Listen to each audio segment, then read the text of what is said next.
আমরা সবাই মানুষকে দোষ দিতে দিতে ঠিক এটা ভুলে যাই, দোষ আমাদেরও থাকে।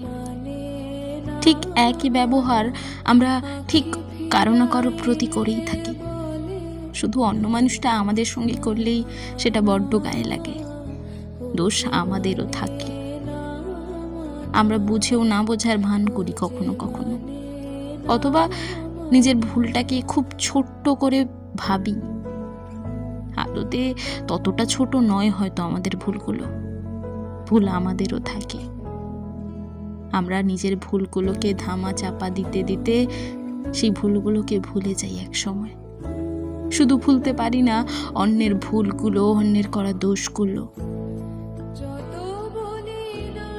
ভুল প্রতিটা মানুষেরই থাকে,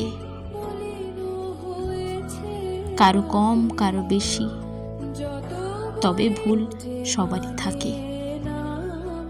ভুল যদি মানুষের না থাকতো তাহলে আমরা কি করে বলি সমাজ খারাপ? সমাজ তো সাধারণ মানুষদেরকে নিয়েই গড়া। সেই সমাজে অন্যরা যেমন থাকে আমরাও থাকি।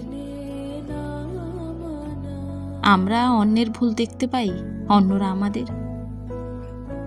এইটুখানি পার্থক্য প্রতিটা মানুষের। কিন্তু ভুল সবারই থাকে, হয়তো কারো কম, হয়তো কারো বেশি, তবে ভুল থাকে।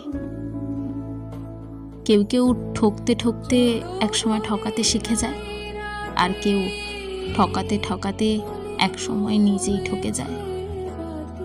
তবে সবারই ভুল থাকে। আমরা সবাই খুব সাধারণ, তাই আমাদের সবার দ্বারাই ভুল হবে, এটা খুব সাধারণ বিষয়। তবে অন্যের ভুলটাকে বড় করে নিজের ভুলটাকে না দেখা, এটা কি সঠিক? কোন নিয়ম? তাই বলছি, এবার নিজের ভুলটাও মেনে নিতে শেখো। অন্যের দোষটাকে একটু ভুলে যাওয়ার চেষ্টা করো, দেখবে ভালো থাকবে তাতে। জীবনে ভালো থাকার জন্য নিজের ভুলের সঙ্গে সঙ্গে অন্য মানুষের ভুলগুলো একসময় ভুলে যাওয়া উচিত।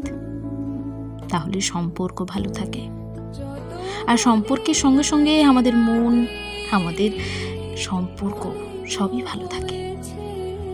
ভুল সবারই থাকে, শুধু ভুলে যেতে হয়। সবার ভুলই, কিন্তু আমরা সেটা করি না। এটাই আমাদের বড় ভুল।